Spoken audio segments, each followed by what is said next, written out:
Olá, meu nome é João Rodolfo, nós estamos aqui mais uma vez para falarmos um pouco mais da Palavra de Deus. E hoje o nosso tema é El Olam, o Deus Eterno. Vamos falar sobre esse atributo de Deus, só ele tem a eternidade. E quando isso aparece na primeira vez nas Escrituras? É justamente em Gênesis, no capítulo 21, versículo 33, que diz que Abraão plantou uma tamargueira em Berseba e invocou ali o nome do Senhor El Olam, ou seja, o Deus Eterno. Abraão que cita pela primeira vez esse atributo de Deus, essa fama de Deus, porque ele teve experiências que comprovariam isso. Por exemplo, quando Deus chama Abraão da sua terra original, lá de Ur, dos caldeus, Deus havia falado para Abraão várias promessas, e ao longo do tempo, os anos foram passando, as décadas, e Deus foi prometendo para Abraão muitas coisas. E Abraão, ele cria que mesmo que ele estivesse morto, aquelas profecias iriam se cumprir, porque ele poderia morrer, mas Deus não. Deus é eterno. Nós vemos no capítulo 15 de Gênesis, quando Deus fez uma aliança com Abraão, que é chamado Pacto das Metades. Deus havia falado para Abraão que os seus filhos eles sofreriam em terra alheia, seriam escravizados, e Deus traria juízo sobre aquele povo, eles sairiam de lá com grandes riquezas, depois da quarta geração, depois de 400 anos, que Abraão não veria isso, Abraão morreria antes, dormiria com os seus pais, mas aquele povo, aquela geração que voltasse, eles seriam possuidores de toda aquela terra de Canaã. Abraão não poderia ver isso. Então ele cria que por mais que ele viesse a morrer, o Deus que é eterno iria cumprir com essas palavras. E como ele pôde é, entender que Deus cumpriria? Porque todas as promessas que foram possíveis ele ver, ele viu. Ele viu, por exemplo, o fato de seu próprio filho Isaac. Ele já tinha 100 anos, a sua esposa 90 anos. Eles não poderiam mais gerar filhos. Sara já tinha perdido o costume das mulheres mensal. E Abraão já estava amortecido. Mas Deus fez um milagre. Deus que prometeu, ele é fiel para cumprir. Ele cumpriu com Abraão aquilo que ele poderia ver. Então, aquilo que ele não poderia ver, Abraão confiou e descansou nesse Deus eterno.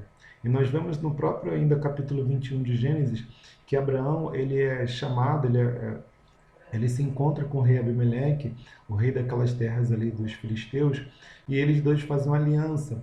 A proposta de Abimeleque é que eles dois, Abraão e o rei, e os seus filhos, seus netos, as suas futuras descendências, eles tivessem um pacto, um acordo de paz. Abraão concorda, traz lá, faz o pacto com os 7 animais, e Abraão ele entende que ele não poderia cumprir com aquelas promessas, com aquele pacto, porque ele morreria. Ele não saberia qual seria a atitude do seu filho Isaac quando crescesse, né, do seu neto e tudo mais. Mas ele sabia que o Deus eterno, aquele que não morre, aquele que não tem fim, era poderoso para cumprir aquele pacto, cumprir aquela aliança. E mais um detalhe que a gente vê, ainda nesse capítulo 21 de Gênesis, é que Abraão, ele após realizar esse pacto, ele, ele tinha encontrado água ali naquele local, ele tinha cavado um poço, e agora com aquela água ele poderia plantar um bosque, ele poderia plantar uma árvore, ele planta justamente uma tamargueira, e uma árvore que talvez ele nem visse, ele não pudesse ver os seus frutos, né, porque ele já estava com a idade avançada. Mas, por mais que ele não pudesse ver os frutos daquela tamargueira, que poderia demorar 10 anos ou mais para que ela começasse a frutificar e gerar frutos, por mais que Abraão não pudesse ver aqueles frutos, ele sabia que o Deus eterno iria cuidar da sua descendência, iria, né, zelar pelos seus filhos, pela seu neto, bisneto e todos os que viessem depois da sua morte. Então, esse é o Deus eterno que Abraão pôde conhecer. E a Bíblia vai confirmar esse atributo de Deus, a eternidade, por vários versículos diferentes. A gente vai ler aqui alguns, nós juntos. Se você abrir a sua Bíblia em Salmo, no capítulo 41, versículo 13, vai dizer: Bendito seja o Senhor, o Deus de Israel, de eternidade a eternidade. Amém, amém. Então Deus, ele não é eterno só daqui para frente, ele não é eterno só porque ele não vai ter fim. Ele é de eternidade a eternidade. Isso se confirma também no Salmo 90, no versículo 2, a oração, a canção de Moisés, e diz assim: Antes que os montes nascessem, ou que tu formasse a terra e o mundo, mesmo de eternidade a eternidade, tu és Deus. Glória. Então nós vemos que Moisés ali ele estava vendo muitas pessoas morrerem no deserto, ele estava vendo uma geração inteira morrer, mas Deus não morre. Deus é de eternidade a eternidade. E isso se confirma, por duas passagens. Em Abacuque, no capítulo 1, versículo 12, diz: Não és tu, desde a eternidade, ó Senhor meu Deus, meu santo. Então Abacuque, o profeta, reconhece que Deus é desde a eternidade, desde antes de haver o tempo. E no Salmo 102, versículo 27, diz: Porque tu és o mesmo, e os teus anos nunca terão fim. Então, de eternidade a eternidade, tu és Deus.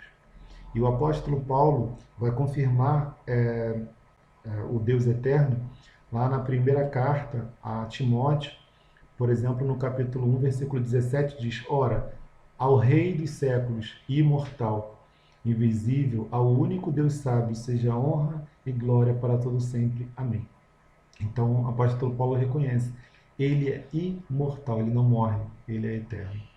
E nessa mesma carta, lá no capítulo 6, versículo 16, 1 Timóteo 6,16, diz: Aquele que tem, ele só, a imortalidade e habita na luz inacessível, a quem nenhum dos homens viu, nem pode ver, ao qual seja honra e poder sempre eterno. Amém. Então, o apóstolo Paulo reconhece que só Deus, só Ele, e mais ninguém, nem anjos, demônios, nem seres humanos, ninguém tem a imortalidade. É dele. E ele dá a quem ele quiser.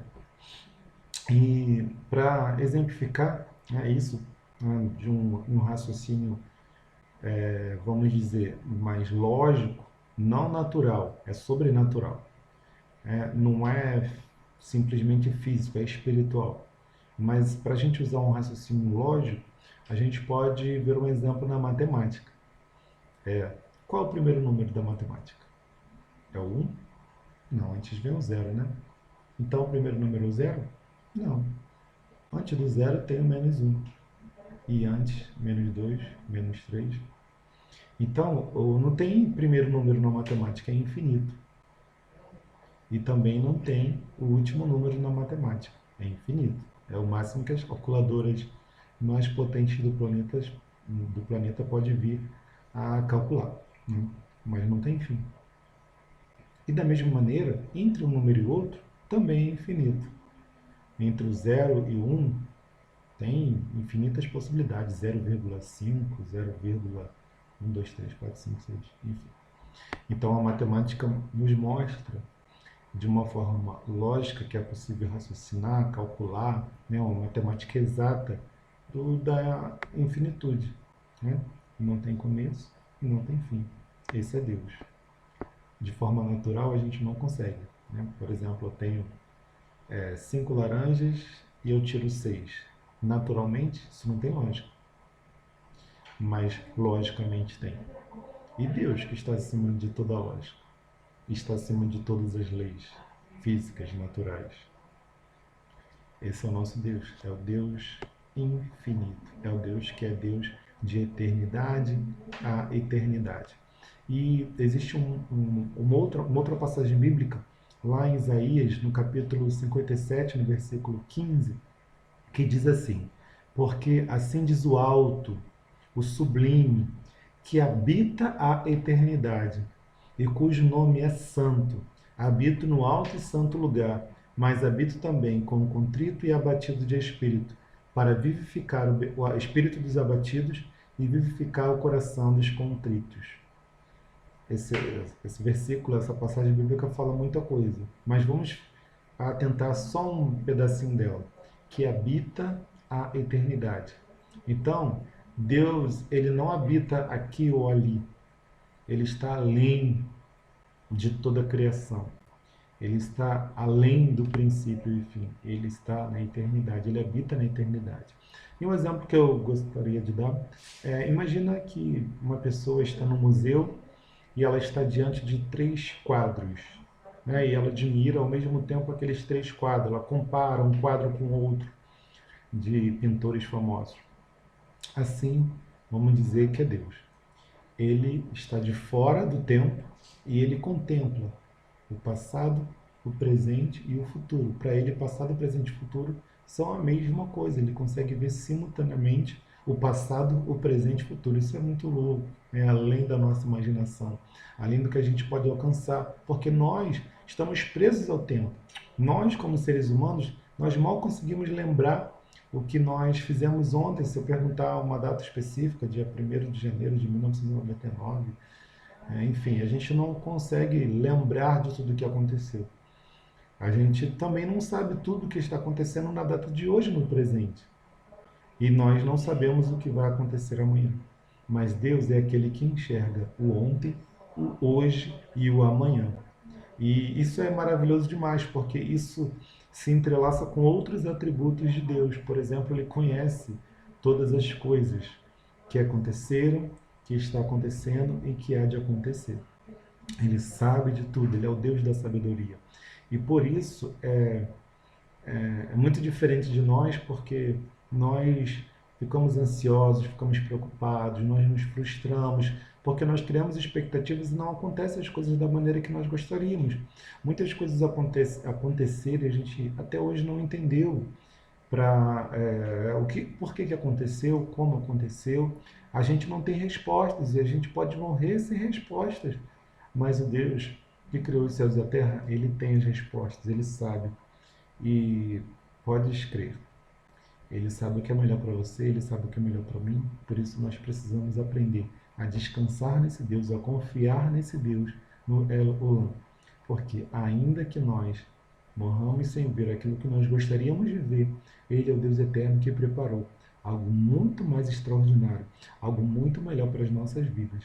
Amém? E a palavra de Deus diz lá em Isaías 43, no versículo 13: ainda antes que houvesse dia, eu sou. Então Deus não é apenas um ser pessoal, ele é o eu sou. Ou seja, ele não está preso ao tempo, ele é. Ele é ontem, ele é hoje, ele sempre será o eu sou. Aquele que não tem passado e presente. Ele está acima do tempo, ele está acima de tudo isso. Até porque, se a gente olhar lá para o primeiro versículo da Bíblia, a primeira frase das Escrituras Sagradas, diz lá: no princípio criou Deus os céus e a terra. Bom, a gente foca muito na parte dos céus e da terra, né? Que Deus criou todas as coisas que a gente pode ver, até aquilo que a gente não pode ver. O universo é muito mais do que aquilo que o ser humano possa alcançar, mas tem um limite. E Deus criou o espaço físico. E nesse espaço, Deus criou a matéria, Deus criou as coisas que a gente pode ver, ou até aquilo que a gente não pode ver, né? Um vírus, por exemplo, né? Ou as partículas que o melhor microscópio do planeta não consegue visualizar. Então, Deus criou todas as coisas. Mas para Deus criar todas as coisas, ele não criou apenas as coisas, ele criou o tempo. Então, o tempo e o espaço, a matéria, estão ligados. Como diz lá a física, né? Existem estudos para falar que tudo está ligado. Então, com o tempo, Deus criou todas as coisas. Se Deus criou o tempo, é porque ele é antes do tempo. Por isso que a Bíblia vai dizer, lá no Salmo 90, versículo 2, por exemplo, que ele é de eternidade a eternidade, porque o tempo, né, as coisas tiveram um começo. Nós temos um começo. Todo mundo tem um início de história, né? A geração no ventre da nossa mãe, o nosso nascimento, a gente tem um começo, mas Deus não tem um começo. Ele é antes de todas as coisas. Louvado seja esse Deus. Então ele cria os céus e a terra. Nós temos limite. Lá em Atos 17, versículo 26, por exemplo, diz o apóstolo Paulo, ele pregando, ele fala: e de um só sangue fez toda a geração dos homens, para habitar sobre toda a face da terra, determinando os tempos já dantes ordenados e os limites da sua habitação. O tempo, né, e os limites da sua habitação. Então, nós temos limitação de tempo e de espaço. Nós estamos limitados, né? Nós não podemos viver até quando nós quisermos. Nós não conseguimos acrescentar um côvado da nossa vida, como disse Jesus. E nós não conseguimos ir além do que a gente pode alcançar. Então, o ser humano, por mais que tenha uma tecnologia super avançada, nós estamos limitados nesse espaço, nesse universo que Deus criou. Mas Deus não está limitado nem ao tempo, nem ao espaço, porque Ele é. Aleluia. Então vamos, nesse momento, falar um pouquinho aí sobre o El Olam. A palavra Olam é uma palavra do hebraico. É uma palavra que vem da língua que o Gênesis, o livro de Gênesis, foi escrito. Uma boa parte, né, a maior parte das escrituras sagradas foi escrito no hebraico, a língua dos hebreus, dos israelitas, assim como Moisés e todos os outros que escreveram as escrituras. E o que Olam significa? Se a gente pegar cada letra da palavra Olam, a gente vai ver que essas letras, elas hoje estão diferentes, né? Elas estão mais arrumadas. Mas quando ela começou, era meio que pictográfico, eram desenhos que cada letra simbolizava uma imagem, uma coisa, né? Então, cada letra, além de ser a letra em si, ela tem um símbolo. Então, se a gente perceber, o Ain, que é uma letra hebraica para o nosso O, nessa palavra, ela tem o símbolo de um olho. O L, ele tem um símbolo de um cajado, e o M tem um símbolo do oceano, do mar, né? Só que aí entre o Ain e o Lamed tem o Vav, né? Então, em outras palavras, seria olhos presos, né, num prego, numa estaca, com o cajado, ou seja, com a direção para o mar. E aí a gente, né, olhando para essas figuras, a gente vê olhos fixos em direção ao mar.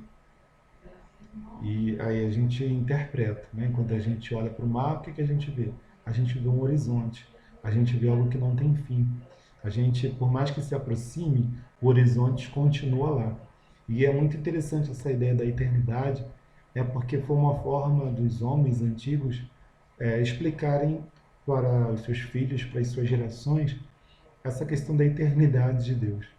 É porque se você olhar de um lado para o outro, né, para qualquer direção, você vai ver que não tem fim. Você vai andar, vai andar, vai andar, e está lá o horizonte. Você vai nadar, nadar, nadar, e está lá o horizonte. Você vai ver um alto de um monte, vai subir esse monte e tem lá o horizonte. Hoje, na nossa realidade, né, tem um prédio, você vai ultrapassar aquele prédio, o horizonte. Então, a eternidade seria isso, né? É algo que não tem fim. É um símbolo para a gente poder compreender de uma forma mais lúdica a eternidade revelada por Deus nas Escrituras. E aí a gente vai ver também em Isaías 40, no versículo 28, quando o profeta diz: não sabeis, não ouviste, que o eterno Deus, que é Olam, o Senhor, o Criador dos fins da terra, nem se cansa nem se fadiga, é inescrutável o seu entendimento. Então Deus é o Deus que consegue ver o fim. Deus é o Deus que está lá no fim. E Ele ultrapassa o fim. Ele é o Deus eterno, o El Olam. Então, por mais que a gente se entristeça, nós somos seres humanos.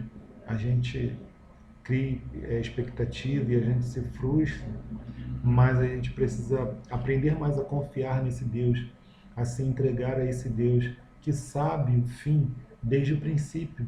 Porque lá na eternidade, antes dele criar todas as coisas, ele já sabia exatamente tudo o que iria acontecer.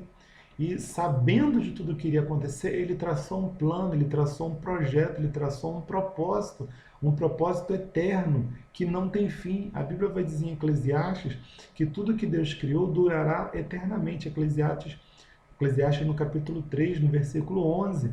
Então, a nossa história não tem um fim. A história da pessoa por qual a gente ora, ela não tem fim. Então, nós precisamos apenas clamar o Senhor, buscar o Senhor, seguir em direção a esse horizonte, seguir em direção à eternidade, seguir em busca desse Deus eterno, porque Ele sabe o que é melhor para nós.